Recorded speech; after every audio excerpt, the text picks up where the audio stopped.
welcome to another episode of Teen Scene. We're at the Maryland Women's Heritage Center. Don't touch that dial, we'll be right back.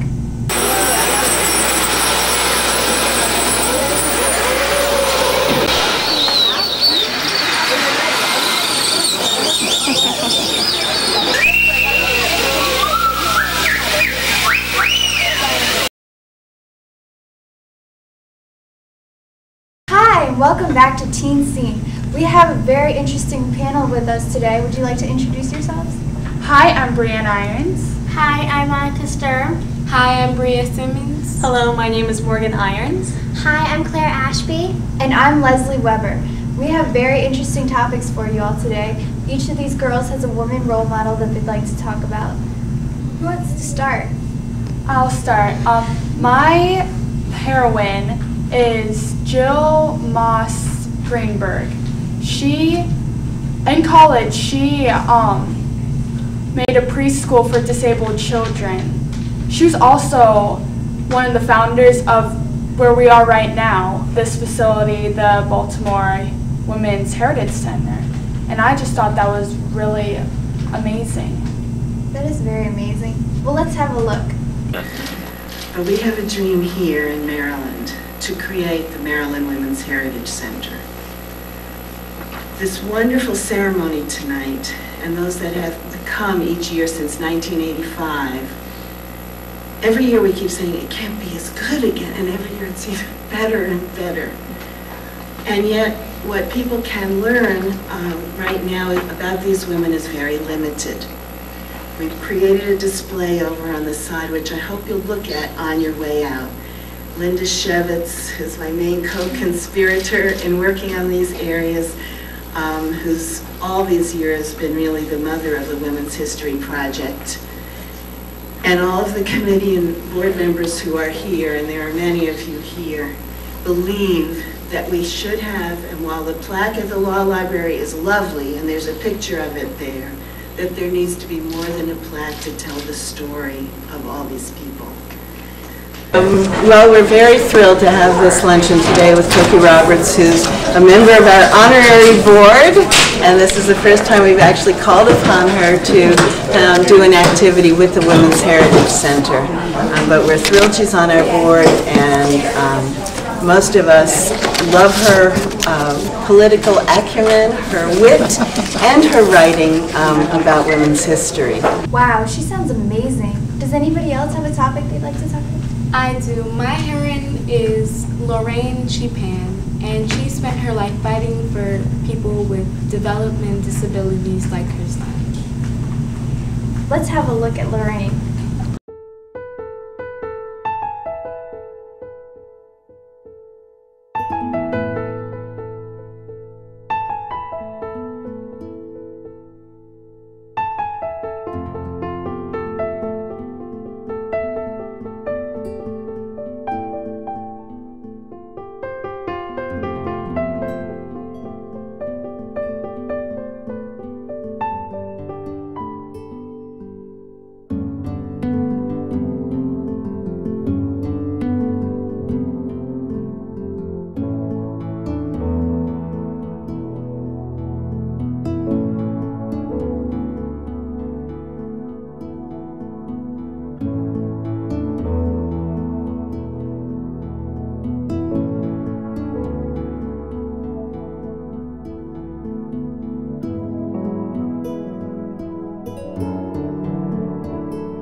Wait. Hi, Skittles. Hi. She seems truly inspiring. Does anyone else have someone they'd like to talk about? Well, I also have a heroine. Her name is Dorothy Heights. She was a social activist in the area, and she got started with the New York City Welfare Department. She saw how people of her race were treated and how other people were treated, and so she became an activist and an educator to help people understand that even though we're different, we can all live together. Wow, let's have a look at her. Hi, I'm here with Dr. Dorothy Height, one of the pillars in the civil rights movement, a woman who supports great causes throughout our community. She marched with Dr. Martin Luther King, and here she is still marching for what's right in this world. And Dr. Height, I just want to thank you for being a part of this 175th anniversary of the Oblate Sisters. Well, I'm really honored to be here and to be here to hear Dr. Cosby and to know the good work the Oblate Sisters have done through the years, and I'm just honored to be here with them. Well, it's an honor for me to be here with you. I remember you from 1972, a program called the Maryland Youth Conference. You were a keynote speaker for that event. And I also remember you from the Black Family Picnic in Washington, D.C. You're involved in everything. Well, there's a lot to do. And when you say you're trying to work for social justice, you find that you get involved in a number of things, but I'm always working in the same direction. What advice do you have for families that are raising children in this day and age? Well, I think we have to be more serious about helping to pass on to them the best values that we know, because I think today so many things are pulling on our children. I feel very concerned for our children. They are faced with something I never had to face when I was growing up. That's why I think we have to be more like the extended family in the community and care not just about our own children, but about all children. And we have to be ready now to speak to them about what is right and what is wrong and what is good and what is healthy, and try to help our children grow, because this is our future. All right, well, Dr. Height, I just want to thank you again for helping the Oblate Sisters in their celebration. And you keep leading us as we go through this era of uncertainty and challenge. I know you and Dr. King and all the other great leaders have pointed us in the right direction. Now we have to take the torch and keep moving forward. But I think all of us have to work at it. In closing, I just want to have you just give us that one bit of advice that we need. What is it? I think that we don't need to wait for someone else to come along to give us leadership. I think each one of us can take our own lead and do something and help not only bring up our children, but also get us all of us out so that we vote and take responsibility for our community. Well, thank you, Dr. Dorothy Height. She sounds really amazing. Does anybody else have a story they'd like to share? I chose Toby Barbara Orenstein. She dedicated her life to theater, and she introduced it to children. And she built Toby's Dinner Theater, and someday I'd like to go there. That's really good. Let's have a look at her. Tonight I am honored to introduce a very special woman who in my mind is capable of emanating one of the deepest kinds of inspiration. The inspiration to follow one's dreams. I am currently a sophomore, as said, at the University of Maryland. It is truly amazing how just the knowledge of someone like Mrs. Toby Orenstein could have such a profound influence on a stranger such as myself. Mrs. Orenstein is a true advocate of the theatrical arts, and it is through perseverance and love for her students that she has helped so many young people find their dreams. In 1972, Toby founded the Columbia Center of Theatrical Arts, which offers training in all areas of theatrical arts for young women. It provides classes and programs aimed toward fostering talent and promoting creativity to an entire community with the opportunity of bridging cultural and economic barriers. Toby's hard work has been instrumental in raising funds to allow for the transportation, admission, and reading materials for approximately 3,000 inner-city Baltimore school students each year. She has also developed the Labels Project, an educational dramatic arts program for kids on the issues of bias and prejudice. Toby's work throughout the years has truly enabled her to reach hundreds of thousands of children around the state.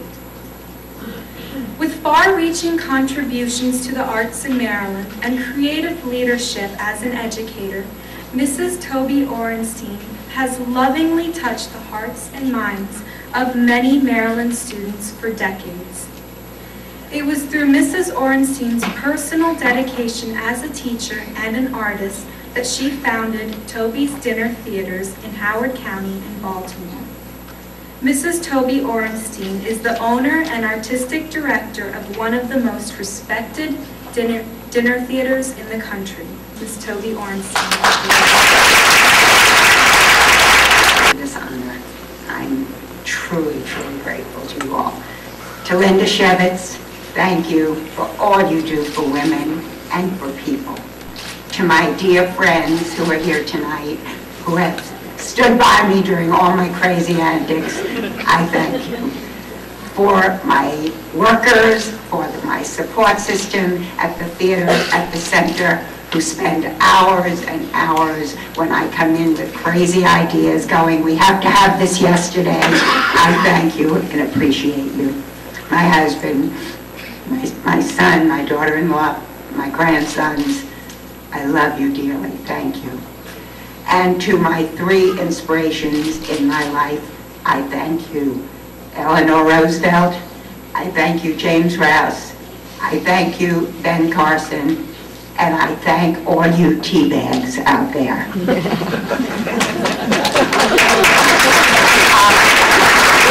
What do you mean, tea bag? How many of you know what I mean when I say you tea bags? Good for you. Eleanor Roosevelt said, a woman is like a tea bag. You don't know how strong she is until you place her in hot water. Maybe we could all go to Toby someday. Does anyone else have a hero? I do. I did Romana McCarthy Hawkins. Romana McCarthy Hawkins voted for a racial opportunity for people to get along better, and I thought that was pretty neat. She also went to Ohio State University, and after that she came here to Maryland. Let's have a look. Ramona McCarthy Hawkins, registered pharmacist, was born in 1928 in Columbus, Ohio. She is married to Robert L. Hawkins and has two children, John M. Dorcas, registered pharmacist, and Jada Ray Dorcas, Bachelor of Science. She graduated from Ohio State University College of Pharmacy with a Bachelor of Science in 1950. Following graduation, she was awarded a 2-year fellowship in biochemistry at Ohio State University. Afterwards, Mrs. Hawkins became a research chemist in the gerontology section of the National Heart and Lung Institute of the National Institute of Health for 9 years. In 1965, after relocation, she was promoted to patent examiner at the U.S. Patent Office. She worked for the federal government for 44 years. She received numerous awards and commendations for her outstanding performance until her retirement in 1996. Later that year, Mrs. Hawkins was appointed by the Governor of Maryland to a 4-year term to serve as a commissioner on the Maryland State Board of Pharmacy. She was reappointed to serve another term in 2000.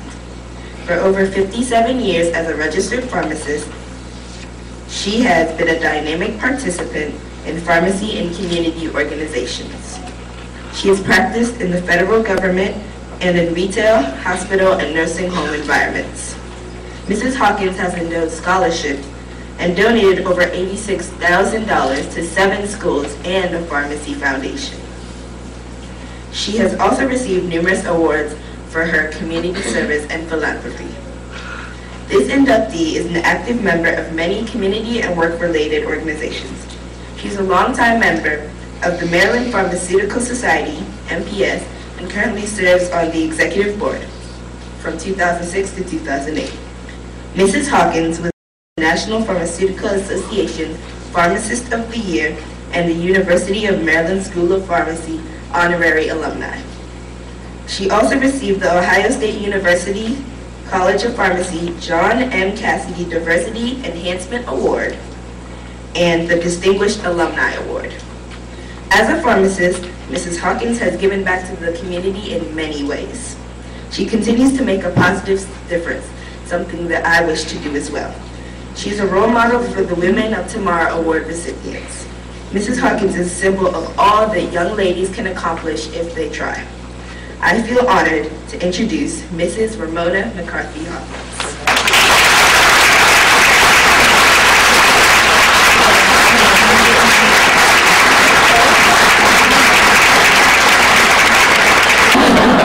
I'm trying not to do that tonight. This is much too glorious an occasion for me to ever cry. I'll start with my prepared remarks. Good evening. I would like to begin my remarks by extending my heartfelt thanks to the members of the Maryland Commission for Women, as well as the women legislators of Maryland for their sponsorship of this auspicious occasion. Additionally, I want to thank Ms. Kenya Johnson of the Commission for her efficient and courteous assistance regarding this induction ceremony. Further, I would like to extend greetings to each of my fellow inductees, friends, associates, and many family members. I want to thank each of you who has put forth a great effort to be here to share my joy on such a wonderful occasion as this. Being inducted into the 2008 Maryland Women's Hall of Fame is undoubtedly one of the most gratifying moments of my life. I cannot begin to tell you what this prestigious award means to me. I am honored as well as humbled, and consider this to be the ultimate blessing ever to receive such an outstanding award. It is with a great deal of humility that I stand before you, for I know there were many other women with outstanding accomplishments who may have been considered for this honor, so I'm ecstatic to have been selected. I want to acknowledge that without the love, assistance, and support of my family and numerous associates, I would not be standing here this evening. Beginning with my family members, my son John, my daughter Jada, my husband Robert, and many other family members and longtime friends and associates. I would like to leave a bit of my philosophy with you. This is a quotation from the poet Edwin Markham, which states, "There is a destiny that makes us brothers. None goes this way alone. All that we send into the lives of others comes back into our own." This continues to be my mantra for life. In conclusion, let me again express my extreme gratitude for this great honor that I delightfully accept, and an honor that I shall always cherish. Thank you. That was really interesting. Thank you all for sharing your heroines. They were very interesting. My personal heroine is Rachel Carson. She wrote a book, The Silent Spring, about environmental issues, basically to raise awareness among people, and she really had great impact. Let's take a look.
interesting. Does anybody have any environmental issues that they're aware of? Yeah. I think if we go on vacation, we go to the beach, we should go and try to pick up trash. Anybody else? Well, when you think about the environment around you, you think about the trees and the flowers and everything, but the environment around us can be so much more than that. It can be the culture around us and the way we impact the environment with our culture. And we should take that into account when we drive a car, how much gas we're using, and when we're just eating something and there's no trash can nearby, what would we do with the trash? Just these little things about how we impact the environment through our culture is very important. I agree. I think it's very simple to recycle. There's a lot of different trash cans set up now and a lot of different things to help the environment, that to go the small extra step is very good and helps the environment out a lot. Do you all have anything else? Well, I think that we should keep parks that we don't cut down trees and stuff, because they give us our air. That's how we breathe. They give us oxygen. So I think we should keep parks and those things clean because that's where they're not allowed to cut down those trees, because I think that would be really important. That's true. Anybody else? Yes. I think ways that we can help our environment is by when we buy something at a vending machine or at a drugstore, and when we're done with it, when we put our trash away, we shouldn't just throw it on the ground. What I do, honestly, if I can't find a trash can, I would just keep it with me until I can find a trash can, because I care about the environment. That's good. Do you have anything? Yeah, when we recycle, we should put them in different spots, paper goes there and bottles go there and stuff, so we're not throwing it everywhere. Recycling, I think, is very important, because even in my town, in Laurel, if you don't recycle enough, then you get a ticket or something, I think, because it's required for you to have a recycling bin. So you think it's good that the state ensures laws to make sure that people do what's right for the environment? Mm-hmm. And there are some communities that don't have people come and pick up your recycling. So if that doesn't happen in your town or in anyone else's town, you should still take the initiative and go to a recycling plant and drop off your own recycling. Yeah. And in some places, they say specific things that you need to recycle. Where I live, they don't want us to recycle paper and put it in our recycling bins, just bottles and stuff. So I think that it's important, like you said, to take the initiative to take stuff that you're not allowed to recycle in your neighborhood and bring it to a recycling place. Even at my school, we do recycling. In my class, my teacher says that for some reason we can only put white paper in a recycling bin. I don't know why, but apparently it's important. Well, if you take care of the environment, you're not only helping yourself, but you're helping all the animals that are out there in the environment. I've seen scientific shows, and I've seen different TV programs about how if we don't throw away things, it usually ends up in the ocean. All this trash that we don't throw away, or all the pesticides that we have in our fields, get washed out into the ocean. And these currents that are in the ocean bring them all to this one area in the Pacific Ocean. And you can look this up online or see TV shows on it. It's just this huge floating mass of garbage that affects all the animals. There are fish that are killed, there are sea creatures, there are coral reefs that are affected by this. Everything is affected by this. And scientists have actually gone out there, and yes, the plastic and all that is starting to biodegrade, it's starting to dissolve and everything, but there are still those little pieces that start spreading out, and it makes it harder to clean things up now. because we have all these little pieces and we can't get all of them. So we have to take the initiative to throw away our trash before that happens. From what you're saying, one of the rivers that is getting really affected by this is the Elizabeth River, where there's like all this toxic waste, like at the bottom, like sludge and tar, and it's giving all the fish cancer, and it's really hurting it. And that's from stuff from motorboats and from like toxins like plastic, and it's just hurting all the animals in the water. Yeah, I heard about that, and they've actually told you not to swim in the water because it can also give you cancer. Even being in that area can give you cancer. I've actually heard that the plastic that like a 6-pack of soda cans has, like that can get stuck on the dolphin's fins or nose, and they say to cut that, and that'll save that one problem. So even just simple steps like that is very important to saving a poor animal's life. We're here at the Maryland Women's Heritage Center, and we all shared really interesting stories about our heroines and how we felt about the environment. So thank you all for being here, and we really hope you enjoyed our show. Bye. Bye.